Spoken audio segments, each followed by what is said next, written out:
안녕하세요. 부산부동산 스타즈입니다. 9월 28일 1일 브리핑 해보도록 하겠습니다. 조정대상 지역 해제된 부산 5대 광역시 집값 1위. 5대 광역시인가요? 6대 광역시 같은데 수도권 막히자 지방으로 부산으로 원정 투자 몰렸다. 이거 언제 뉴스일까요? 2019년 뉴스입니다. 2019년과 2022년 한번 비교해 보도록 하겠습니다.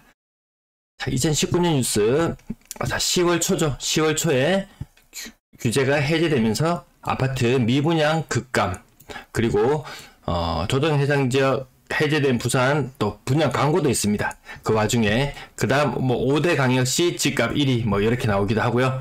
수도권 막히자 지방으로 부산 해수동 원정 투자 몰렸다. 이때 엄청난 상승이 이루어졌을 때 그 뉴스를 가지고 왔어요. 2019년 당시에 미분양 물량이 대략 5,000건 정도 되던 것이 순식간에 사라졌습니다. 3,000건 밑으로 뚝 떨어졌다가 그 다음 또 바로 뚝 떨어졌다가 2020년 파란색이 되었을 때 2,000건 정도, 이 정도 물량은 지금도 1,500건 정도 있거든요.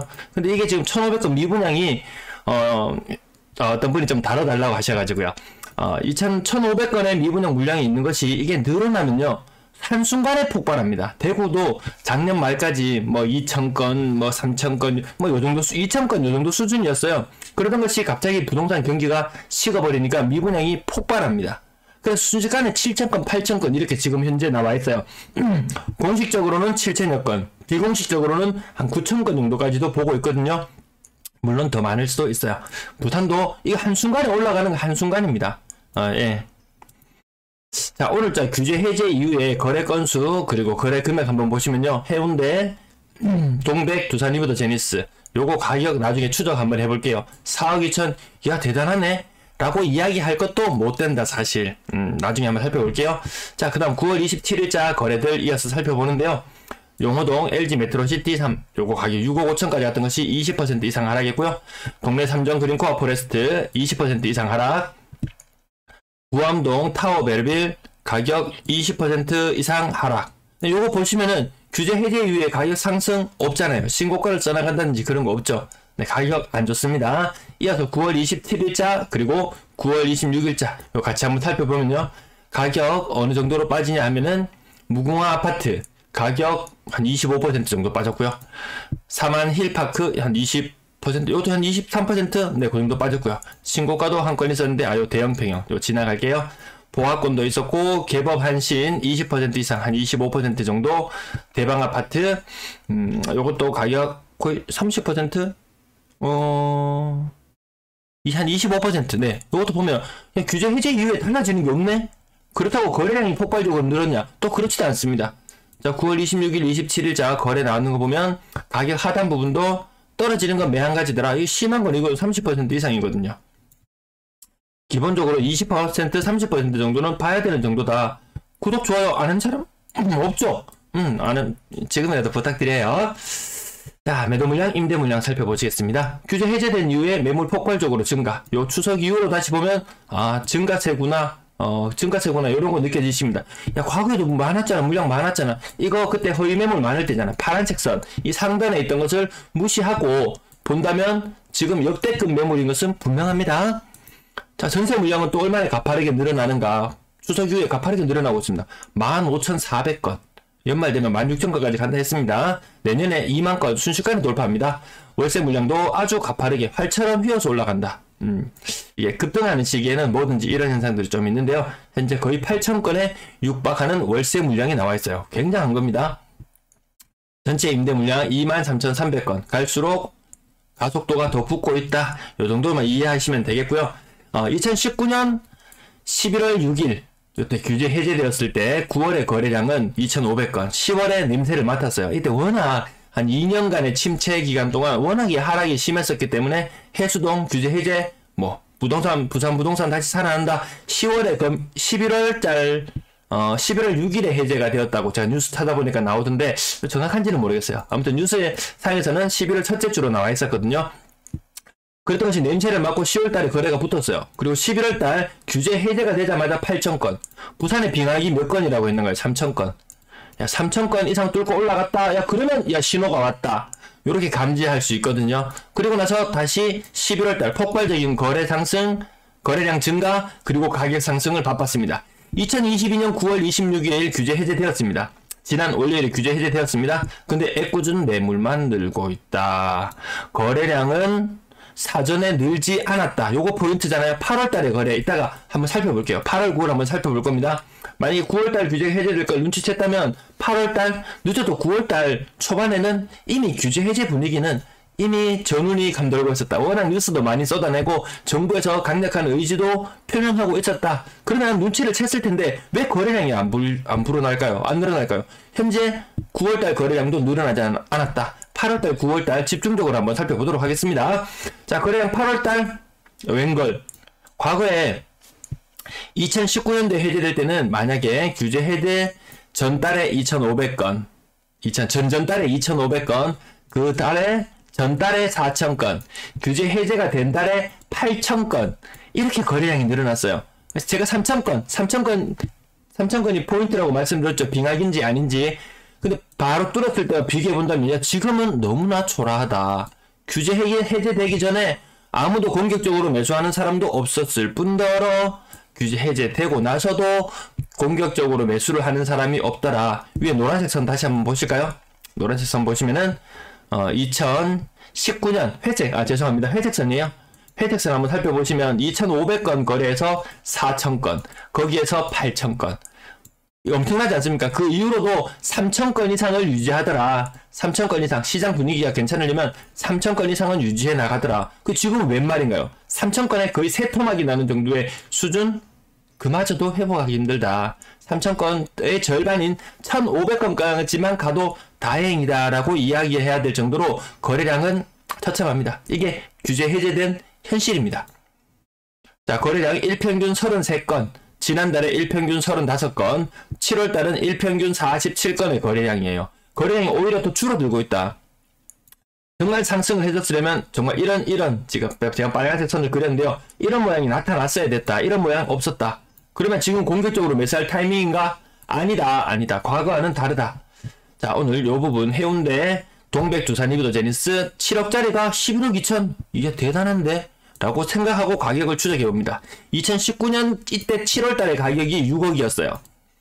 자, 그리고 지금 현재 가격이 11억 2천. 야, 이거 두 배나 올랐네? 라고 이야기할 수도 있지만 상당수 인기 있는 아파트들 2배 혹은 3배까지 상승하는 그런 기간이었어요. 요 기간이 2019년 10월에서 2022년 지금 거의 9월달, 지금 몇 년을, 거의 3년 시간 동안 작으면 2배, 많으면 3배까지 이 폭발적인 상승. 그리고 지금은 이제 내리막길, 요 내리막길 좌우 대칭, 요 데칼코마니, 요 뭐 나비 모양 요렇게 그리는 거, 아이고 이 나비가 왜 이래, 뭐 요 쌍을 이루듯이 지금 요렇게 쌍을 이뤄서 모든 경제가 상황이 그렇게 돌아가고 있다. 과거로 돌아가고 있는 그런 분위기. 자, 다시 돌아와서 본다면 해운대, 동백, 두산, 이비도, 제니스 요 신고가 대단하네요 라고 이야기할 수 있을 것인가 라고 봤을 때는 아닌 것 같다.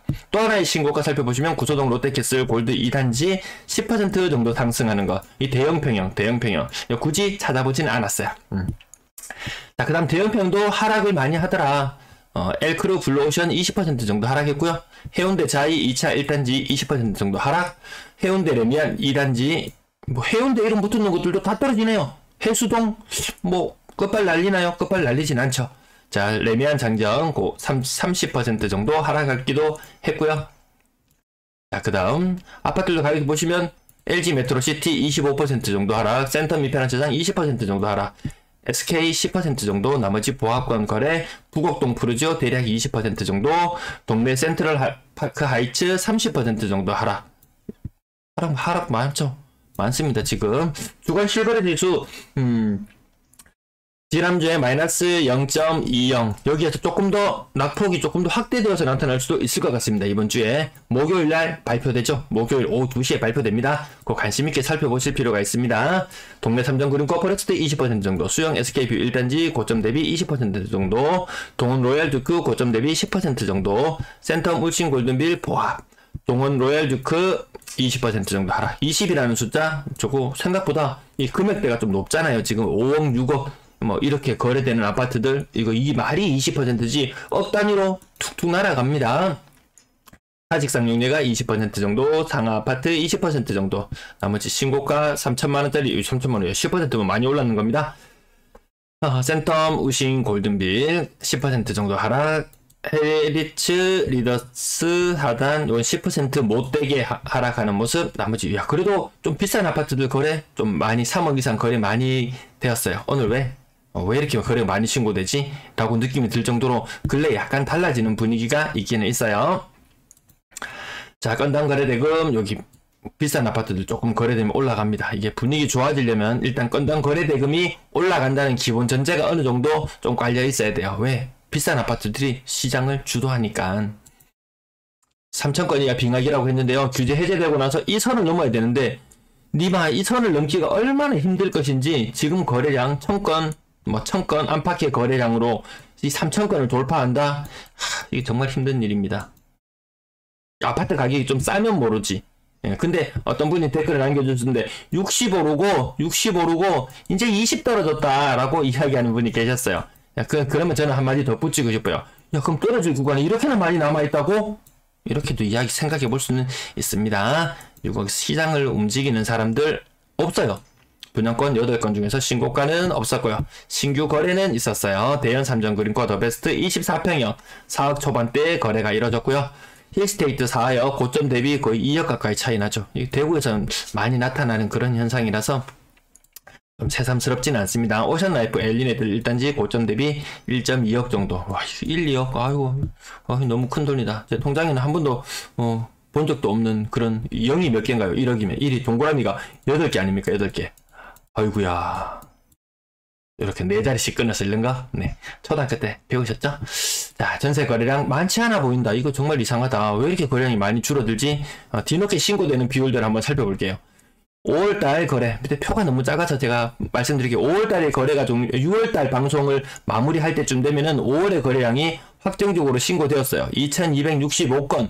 근데 지금 오늘자로 다시 조회해보니까 2844건. 거래량이 훨씬 더 많이 늘어나 있어요. 25%나 거래량이 증가된 걸로 나오더라. 그렇다면 여기 지금 굉장히 적어 보이는 거래량. 지금 8월의 거래가 거의 다 마무리되어 가는데요. 2275건. 여기 지금 신고 확정 마무리가 아니잖아요. 여기에서도 한 20% 정도 거래량이 추후에 더 늘어날 수 있겠다. 그럼 요거 한 2600건 정도 되어 보이고, 야, 그러면 시장 분위기 지금 괜찮네.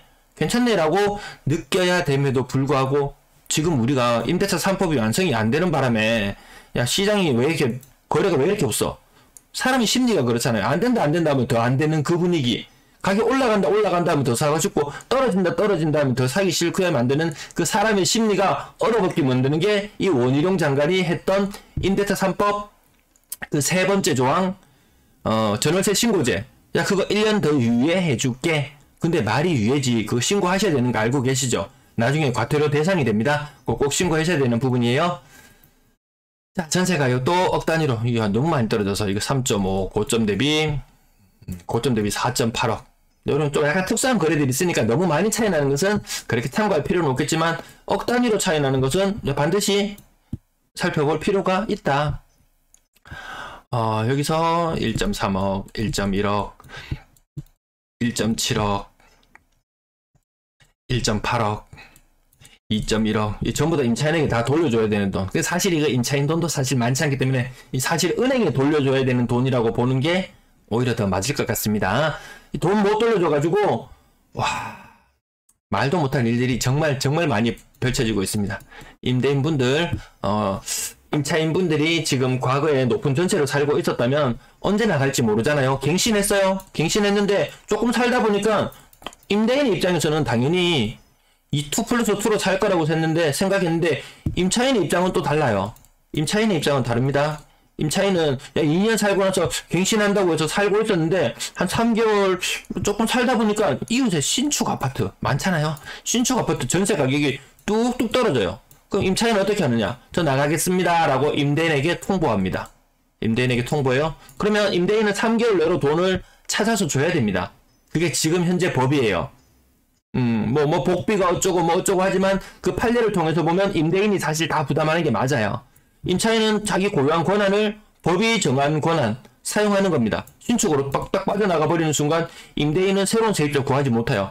지금은 임대인이 정말 머리 아픈 시기예요. 갑자기 돈을 돌려줘야 되는 상황도 생길 수 있고, 그렇다면 미리 대출이나 이런 것도 가능 여부도 지금 임차인이 멀쩡하게 들어와 살고 있더라도 좀 시간을 내셔서 은행 가셔서 금리가 어느 정도 수준이 되면 나의 대출 한도는 어디까지인지, 갑자기 임차인이 빠져나갔을 때 돌려줄 줄은 마련이 되는지, 그런 부분들도 한번 체크해 놓으셔야 돼요. 안 그러면 막 뒷목 잡고 쓰러질 만큼 임차인들 싸넘어질 수 있어요. 네, 그 부분.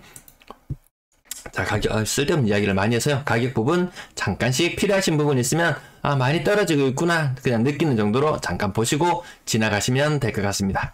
야, 이거 보면 4억 5천까지 갔던 것이 2억 6천, 4억 6천까지 갔던 것이 2억 6천, 3억 7천까지 갔던 것이 2억 7천, 4억 5천까지 갔던 것이 2억 7천, 이런 현상들, 이 현상 4억 5천대에서 2억 중반으로 떨어지는 이 현상이 지금 이제 일반화 될 거예요. 이게 뉴노멀이에요. 그럼 왜 뉴노멀.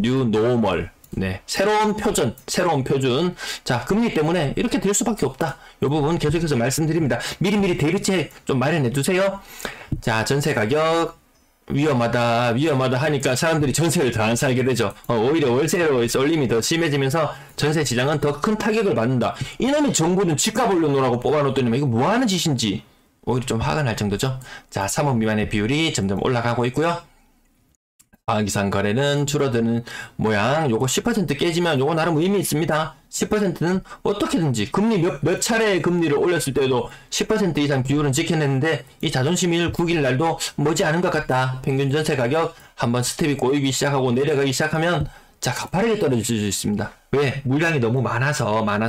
자, 월세 쏠림이 많다고는 하지만 요것도 분명히 뒤늦게 또 한 20%씩 신고되면 거래량 살짝 지우고 볼까요? 거래량 지금은 조금 적어 보이지만 거래량이 위쪽으로 이렇게 좀 들려서 올라갈 수도 있을 겁니다. 근데 진실을 알 수 없어요. 갑자기 이 상태로 뒤늦게 신고되는 것 없이 이렇게 플랫하게 되어버릴지도 몰라요. 그 지금 아무도 시장 상황을 알 수가 없게 만들어 놨어요. 평균 월세 보증금 전년도보다 높은 수준. 이것도 크로스 거의 되려고 하고 있습니다. 전년도보다 보증금 낮아지는 상태로 지속됩니다. 월세도 보증금 돌려줘야 되는 시절이 올 수도 있습니다. 평균 월세 가격 7월달부터 꺾이기 시작했다. 그리고 자, 임대거래량, 전체적인 임대거래량 감소 추세에 있다. 지금이라도 신고하셔서 과태료 내야 되는 분들 1년, 2년, 거의 한 2년치까지 되니까요. 나라에서 구제해주겠거니 하지만 나라에서 지금 내는 정책이라는 것이 감세 정책이 좀 줄을 이루더라. 결국은 어디선가 돈을 뜯어내야 되는데 돈 뜯어내기 딱 좋은 건 뭔가요? 법과 원칙을 내세워서 너 잘못했지? 야, 그거 다 옛날 돈을 다 한다고 했어 라고 다 소급 적용해서 소급 적용? 이거 원칙에 맞게 적용하게 되면 돈 내야 될 수도 있습니다. 나중에 생돈 100만원 정도 나가면 꽤나 아플 수도 있을 것 같아요. 네, 시청 감사합니다.